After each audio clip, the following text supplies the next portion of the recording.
Guys, we have some bad news for Samsung, in particular the Z series, in particular the Galaxy Z Fold 6. I would have guessed that this thing was probably selling decently well, somewhere around where the Z Fold 5 was. Now look, I understand the criticisms of it, that not enough has changed, that simply squaring off the design does not warrant raising the price by 100 US dollars. But from my perspective, as someone who makes content and then gets views, gets comments, and then also gets commission off of sales of devices like this, it seemed to me as though it was doing okay, relatively well. And we also have the fact that the S24 series of phones, the S24 Ultra, squared things off, added some AI, and it actually outsold the S23 series of phones. So all this stuff made me assume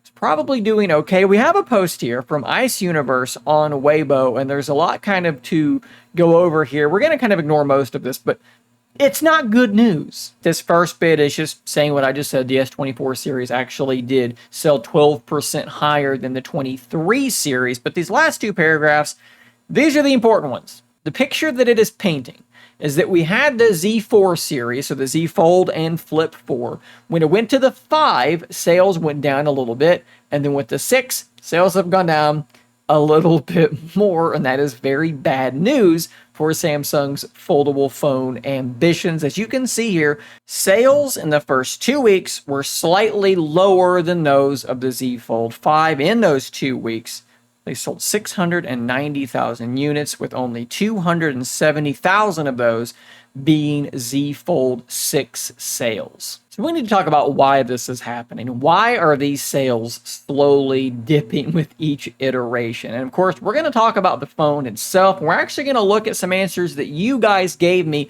regarding a poll and also just some other broader comments. But first, before we look within, let's look without. We have this post on counterresearch.com. This is showing global foldable smartphone shipments by region, Q2 2024 versus Q2 of 2023. So around that same time frame, what we see here is that a couple of regions are growing dramatically in foldable sales. Look at Western Europe. Look at Latin America. Look at China. 48% growth total, and yet Samsung sales are going down. What does this mean? Well, it means that people are buying foldables. They're just not buying these foldables in the same way. Whereas we're talking about other new entrants, right? We're talking about OnePlus. We're also talking about people like Vivo and Honor and Xiaomi who are making really, really good foldable phones. So piece one, or I guess item one in this recipe of Samsung's slow decline right now, is just radically improved and increased competition, right? You have a device that suddenly has far more competing options against it, and that's where we need to kind of move to these polls. So there is a conversation going on about, we've talked about this a million times, we're not going to dig into it too deeply, just sort of look at the broader point, talking about the width of the cover display on the Z Fold 6. The fact is that they have widened it out a little bit, and that has helped a lot of people kind of enjoy the phone a little bit more. But I asked the question, do you want Samsung to use a wider cover display like the OnePlus Open on the next Z Fold device? And you can see here, 74% of 1,700 people said yes, the cover display is still too narrow. And that is a problem when you have the vast majority of your users saying, I don't like the way that they're doing this. That's going to push them to other brands. And we can go another step further because I asked a broader question. For people who seriously considered buying the Z Fold 6 and didn't, why not?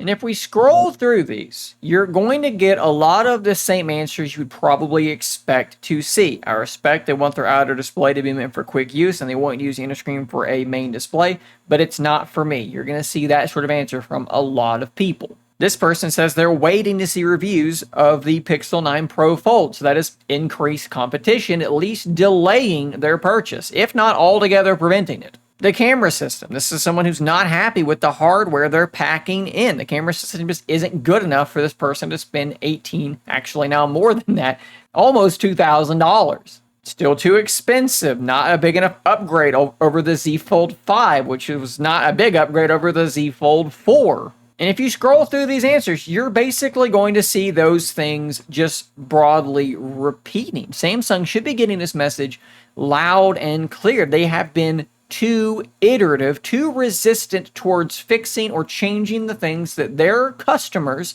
have been telling them for several years now aren't good enough. The camera system not changing is a problem when you have other brands out there with better camera hardware. The cover display remaining too wide is a problem when you have other brands out there who are doing what consumers want them to do. The charging speed, the battery size, on and on. As good as I think this phone is, and I do think it's actually very, very good, you have to listen to your consumers, and you can't keep taking these tiny little baby steps forward when there's other options. There are other options now available, and beyond even that, some of them are cheaper than you. You actually had the nerve to raise your price. What did you expect was going to happen? I guess I should have expected it too.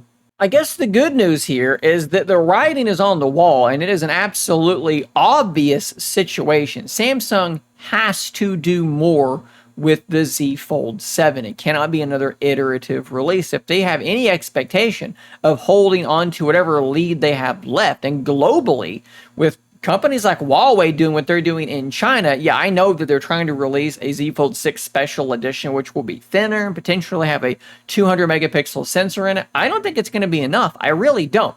I get what they're doing, but they've got to take care of this thing first, and I don't think that this special edition is suddenly going to turn the tide when it's a device that's only going to be seen in South Korea and China, if all the rumors indeed are correct. You have hard competition in these other regions as well. So Samsung, you absolutely have to be more aggressive with that Z Fold 7, especially if you intend on justifying keeping that $100 price hike. And to me, this is all the more reason why rumors or sort of, things being said by Samsung people that they're experimenting with multi-foldable devices, I think is a total mistake. Don't worry about this weird new stuff. Don't worry about tri-fold devices and rolling devices. Worry about getting this thing back into that competitive number one spot that you used to have.